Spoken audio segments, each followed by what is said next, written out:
তো গাইস আজকে আমি আমার প্লে বাটনটাকে একটু ক্লিন করলাম। হ্যালো আসসালামু আলাইকুম গাইস, আপনারা সবাই কেমন আছেন? আশা করি ভালো আছেন। তো গাইস আজকে আমি আমার প্লে বাটনটাকে একটু ক্লিন করছি। আসলে গাইস আমি আমার প্লে বাটন পাওয়ার পর প্রায় 1 বছর পর ক্লিন করছি। আর গাইস প্রায় সব ছেলে মেয়েদেরই একটা আশা থাকে যে তার নিজস্ব একটা চ্যানেল হবে এবং সে অনেক কষ্ট করার পর একটা প্লে বাটন পাবে, কিন্তু আশা পূরণ হয় কিছু অল্প স্বল্প মানুষেরই। তো গাইস আমারও অনেক আশা ছিল যে আমার একটা নিজস্ব চ্যানেল হবে এবং আমি তার থেকে একটা প্লে বাটন পাবো। তো আলহামদুলিল্লাহ আমি প্রায় 1.5 বছর আগে সেই আশা পূরণ করে ফেলি এবং আমার বর্তমানে প্রায় 3টা চ্যানেল রয়েছে, সবগুলি ভেরিফাইড এবং এই চ্যানেলটার স্ক্রিনশট দিয়ে দিচ্ছি যেটা আমি ক্লিন করছি, দেখুন আপনারা। আর গাইস আমার এটা ফার্স্ট প্লে বাটন, আর পরে আর কোনো চ্যানেলের প্লে বাটন আমি নিইনি, আমার সাবস্ক্রাইবারদের কাছে রিডিম কোড দিয়ে দিয়েছিলাম। আর গাইস দেখুন আমার প্লে বাটনটা। আর ইউটিউব কিন্তু প্লে বাটন পরিষ্কার করার জন্য একরকম ক্লে সাথে দিয়ে থাকে, ওইটা আমি এই শোকেসটার উপর রেখেছিলাম, এখন ওইটা নিচ্ছি। আর দেখুন গাইস কত ময়লা হয়ে গিয়েছে এটার ভিতরে, এটা কি এখন আমার প্রথম পরিষ্কার করতে হবে। তো আমি বক্সটাকে ক্লিন করছি। আর গাইস সব প্লে বাটনই কিন্তু প্রায় অনেকটা দেশ ঘোরার পর আসে আর অনেক দিন লাগে এটা হাতে পেতে।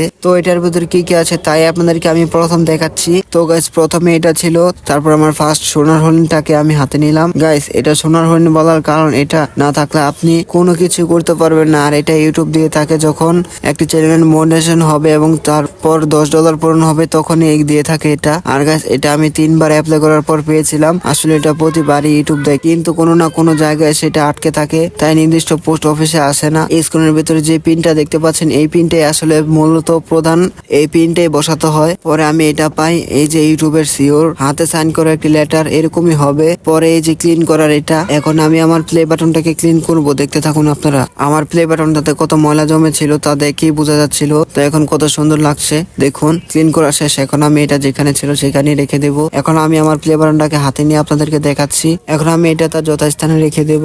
আর গাইস দেখুন আগের থেকে কত সুন্দর দেখাচ্ছে আমার প্লে বাটনটা। আপনাদের কাছে প্লে বাটনটা এখন কিরকম লাগছে তা কমেন্টে অবশ্যই জানাবেন, আর ভিডিওতে একটি লাইক করে দেবেন। আল্লাহ হাফেজ।